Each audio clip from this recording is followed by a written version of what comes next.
Thank you. So my name is Kat Liu, and thank you.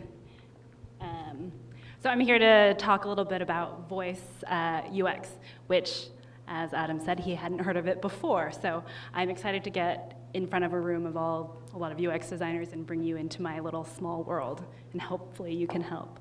So what I'm going to talk about mostly is what is voice UX design, because I think I'm going to try to pack it in. So I'm going to start with a little story, so to kind of illustrate what it's all about. So years and years ago in Germany, BMW released their first in-car navigation system. So this was really exciting, right? Drivers were going to be safer because a nice woman was going to tell them how to get from place to place. It was luxurious. It was a technology that people hadn't really seen before. So BMW was very excited to release this, and they released it with a lot of excitement.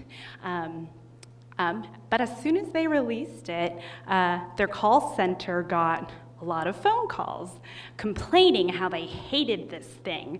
I don't know if anyone's heard the story, but their complaint was these male German drivers did not want to take directions from a female.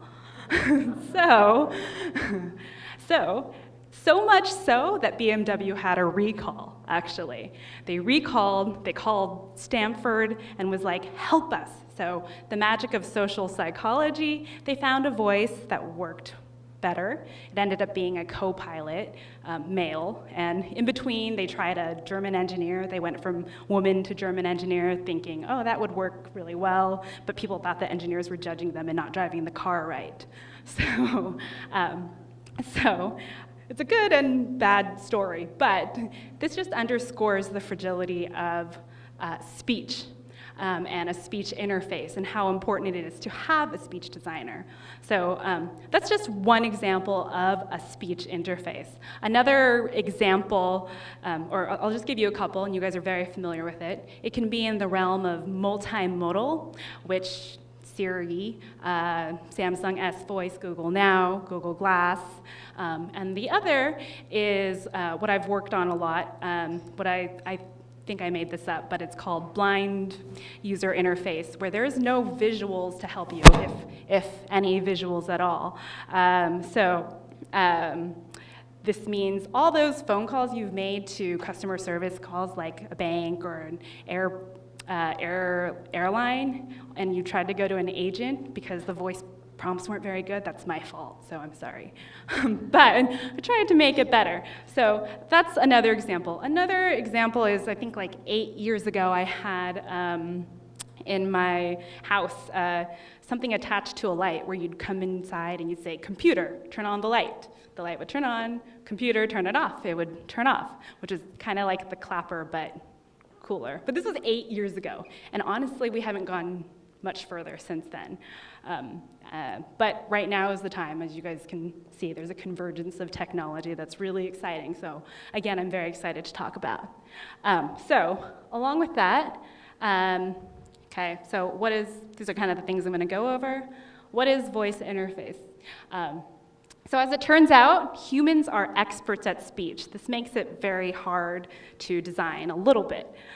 So if I come in here and everyone had their eyes closed and heard my voice, you guys would know my gender within a second. You would know my age a few seconds after that, around my age, and then later you'd infer something about my personality and where I'm from. So you guys are really great at that. The problem with that for me as a voice UI designer is that you guys have really high expectations about what a speech interaction should be like. So as you can see, a VUI's designer challenge is to balance the user's expectations about human conversation within limits of speech technology, because there are limits. It's kind of pretty great how well we can recognize, but how well speech can understand is a whole nother story. So I'm going to give you another quick example of something I worked on. This is a glamorized version of something I designed. Let's see here. Oh, I don't think there's sound.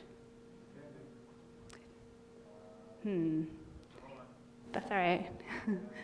I don't know, this is a scroll. Ooh. Good evening. Ooh, What would you like to do? Facebook newsfeed. First post, Jennifer French. Best first date ever. The all-new Chevy Cruze with real-time Facebook status updates. When the good news just can't wait. So what you guys, missed, he was on a date, he was all nervous, he jumped in his car, and he's like, oh, I'm so nervous. Then he said, OnStar, Facebook status, and now he got a great status, and you heard him ask, he was really nervous and crazy, and what happens if the status was like, worst date ever? He might have gotten into an accident, the point is that there's a lot of emotion you have to account for when designing a speech application.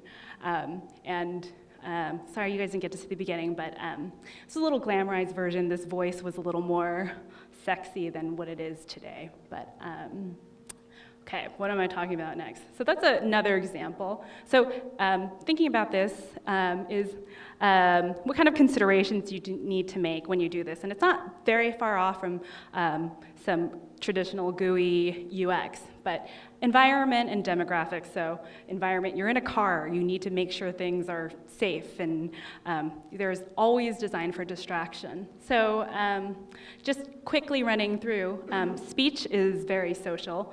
You understand what I'm saying with my words. If I talk like this, I'm really sad. If I'm really happy, you guys perceive that, and you have an actual visceral reaction to it, even if it's a machine. So speech, regardless if it's human-to-human conversation or to a machine, to your phone, you get mad at it. I'm sure you've yelled at Siri at some point. So the other thing to remember is that speech is linear. You can't do two things at once. You can't ask for this and then ask for this something at the same time, at least not yet. So you have to remember that it relies a lot on memory, working memory. Cognitive load is something we all consider in UX, but very, very important for speech design. Also, speech is limitless. You can ask for things in a number of ways and mean something different. You can say next week, or you can say I want to do something next Monday, and you can say this Monday. It might mean the same thing. It's hard to know. It's just you as yourself even change your mind. So just to kind of give a quick comparison of this and GUI interface, so that I think visual interface affords complex decision making, like shopping. You want to see the shoes before you buy them, right? So it's kind of hard to do on a voice interface. But a voice interface better affords like brief auxiliary things, like if you want to set an alarm, maybe you guys do that with Siri. I like going in there, and I don't like pinging my phone, going to the app, especially as impatient as I've been. Those are a few considerations. The next thing, just a couple of takeaways. When you guys go back and inevitably encounter some sort of speech interface or interact, start building it.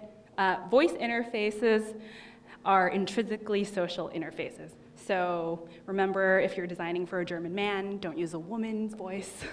And the other big thing, errors will occur. 80% of my job is designing for errors. Sometimes I talk to my friend, I don't understand what they're saying, and I can engage with them and figure it out. A machine, it's a little harder. So you have to design gracefully. If you guys figure out how to do that in the best way, how many times to ask again, how to ask again, the kinds of words to use, if you guys get good at that, come find me and take over. So it's tough. So those are the main takeaways if you guys start thinking about speech. The last thing, just a little bit about the future of voice recognition is what's going to come up is natural language understanding, and I think you guys are all aware of that. You guys may have seen her. She has a consciousness. She understands what she's saying. She understands tone, pitch, all of that stuff. And then with that, machine learning, so using a lot of context and using your decisions and using them over and over again. Google Now does this really well right now. You go home every day at 5 p.m., then you come back, the next day it says, oh, are you going home right now? It's a little creepy, but it's also very exciting. And then also in the car, as we talked about, in the home, lights, maybe things beyond that. And of course, something I think is really important is aiding users with disabilities. I just want to end off saying that I think speech is a platform that's really interesting. We are intrinsically social beings, and it's a natural interface that could be so easy to use, but because it's so natural for us, it also provides a lot of challenges, but I think there's a lot of potential. So thank you guys.